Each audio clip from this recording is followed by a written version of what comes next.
بسم اللہ الرحمن الرحیم۔ السلام علیکم دوستو، دنیا بھر کی خبروں میں آج آپ سنیں گے، لیکن اس سے پہلے اگر ہو سکے تو سبسکرائب اور لائک ضرور کر لیں، شکریہ۔ ایران پر دوبارہ پابندیاں نہیں لگیں گی، اقوام متحدہ۔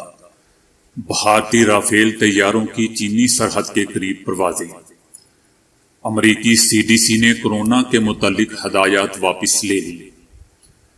اقوام متحدہ کی سلامتی کونسل میں تبدیلی کی ضرورت ہے، German chancellor.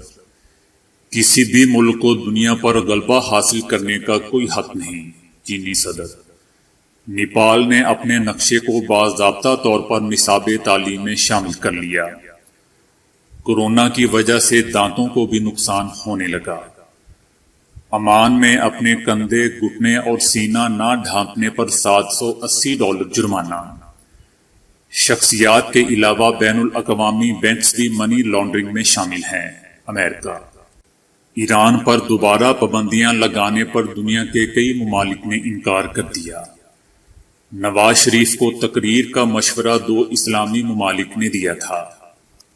Pakistan army chief نے سیاستدانوں کو کھری کھری سنا دی۔ نیٹ فلیکس کے مقابلے کا مسلمانوں کا نور فلیکس حلال ٹی وی سٹریمنگ۔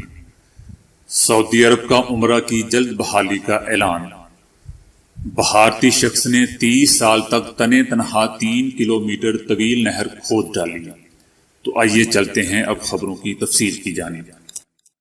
اقوام متحدہ نے کہا ہے کہ موجودہ بے یقینی کے تناظر میں ان کا ادارہ امریکی اعلامیے کی بنیاد پر ایران پر دوبارہ پابندیاں عائد کرنے کے لیے کوئی کارروائی نہیں کرے گا۔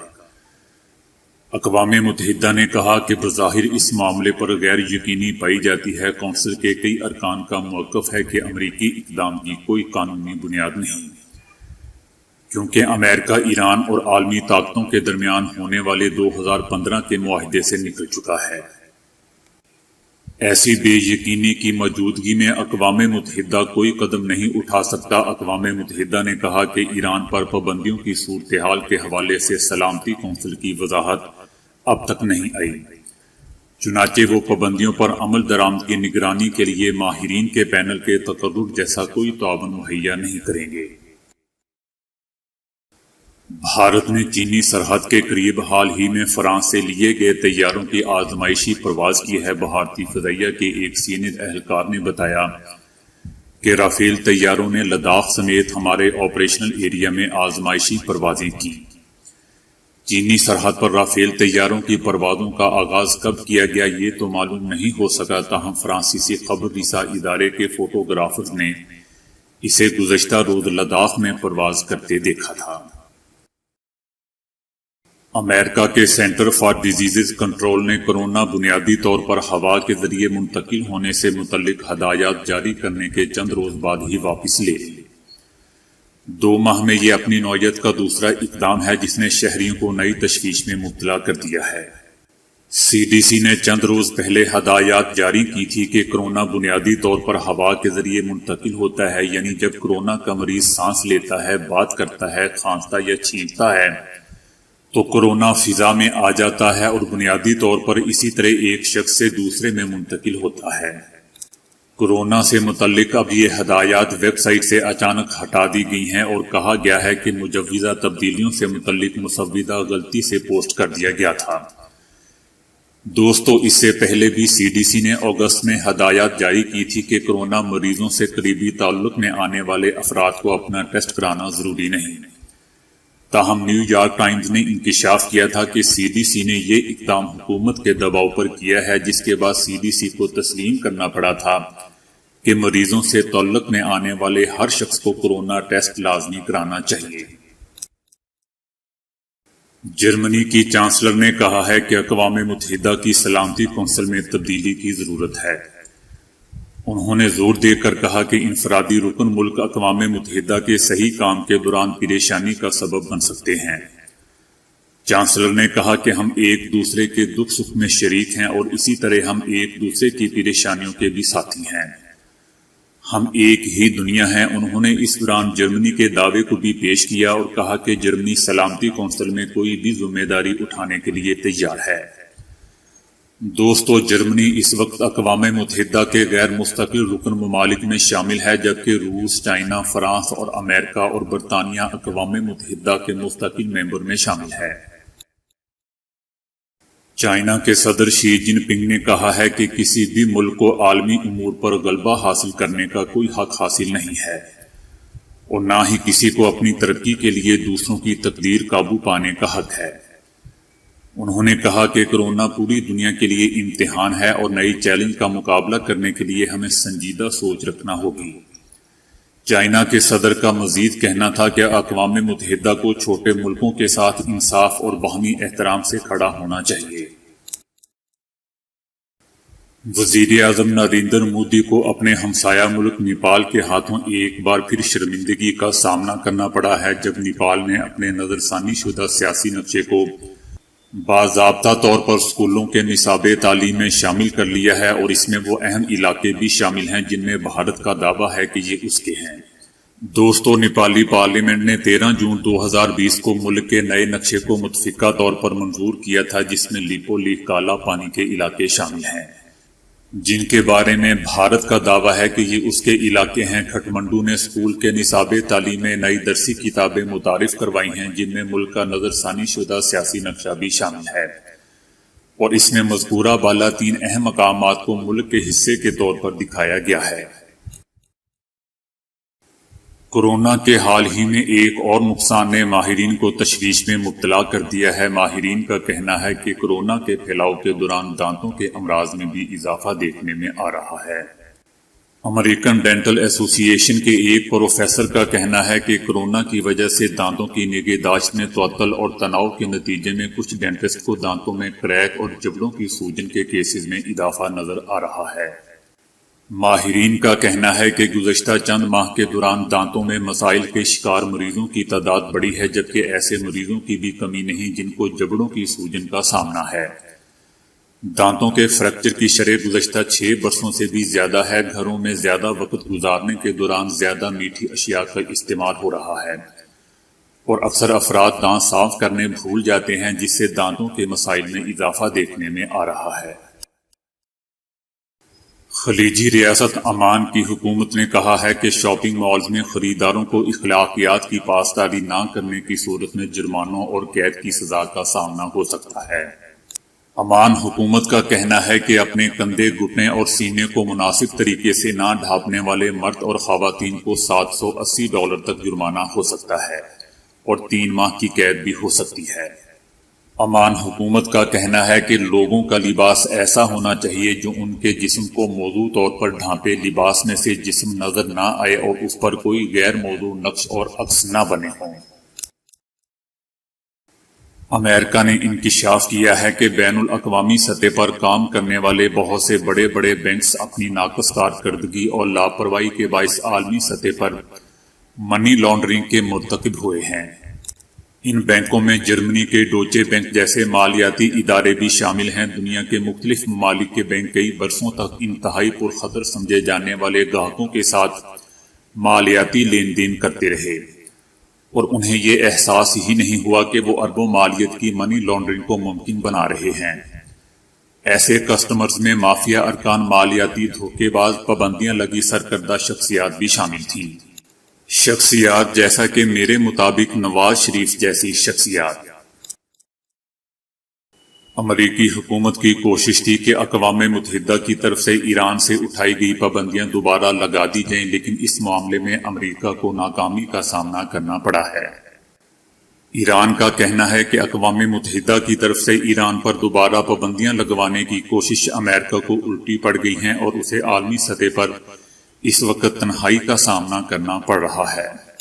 گزشتہ روز امریکی وزیر خارجہ مائک پومپیو نے بیان دیا تھا کہ ہم اقوام متحدہ کی طرف سے ایران پر دوبارہ پابندیاں لگانے کے فیصلے کا خیر مقدم کرتے ہیں، لیکن ایرانی صدر حسن روحانی نے مائک پومپیو کے اس بیان کو ہوا میں اڑاتے ہوئے کہا کہ اقوام متحدہ کے اراکین ممالک کی واضح اکثریت کی طرف سے دوبارہ ایران پر پابندیاں لگانے کی مخالفت کر دی گئی ہے، اور امریکہ اس معاملے میں دنیا میں تنہا رہ گیا ہے۔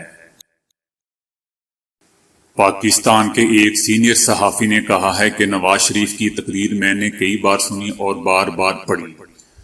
اس کے تمام تر بینیفیشریز ماضی میں وہ خود رہے ہیں، کوئی ایسا الزام نہیں جو ان کی اپنی ذات پر پورا نہ اترتا ہو۔ ان کا کہنا تھا کہ یہ تقریر نواز شریف نے کر کے اپنے اور پارٹی کے اوپر ظلم کیا ہے۔ سینئر صحافی کا مزید کہنا تھا کہ نواز شریف نے یہ تقریر ہمارے دو دوست اسلامی ممالک کے کہنے پر کی تھی۔ یہ تقریر کر کے نواز شریف نے نہ صرف اپنے اوپر ظلم کیا ہے بلکہ آصف علی زرداری اور شہباز شریف پر بھی ظلم کر گئے ہیں۔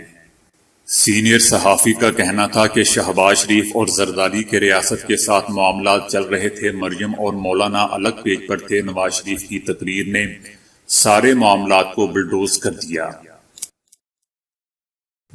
پاکستان کے ایک سینئر صحافی کا کہنا ہے کہ فضل الرحمان کی تقریر کو نشر نہیں ہونے دیا گیا۔ اب ان کی تقریر کے کچھ حصے سامنے آ رہے ہیں جس میں وہ اپوزیشن کو لداڑ رہے ہیں، ان کی کرپشن کا ذکر بھی کرتے نظر آ رہے ہیں، جس پر اپوزیشن نے بھی ان سے ناراضگی کا اظہار کیا ہے اور ان سے بلاول کی جانب سے کہا گیا تھا کہ آپ ایسا نہ کریں، یہ آپ کا کاغذ نہیں ہے، آپ غلط پڑھ رہے ہیں۔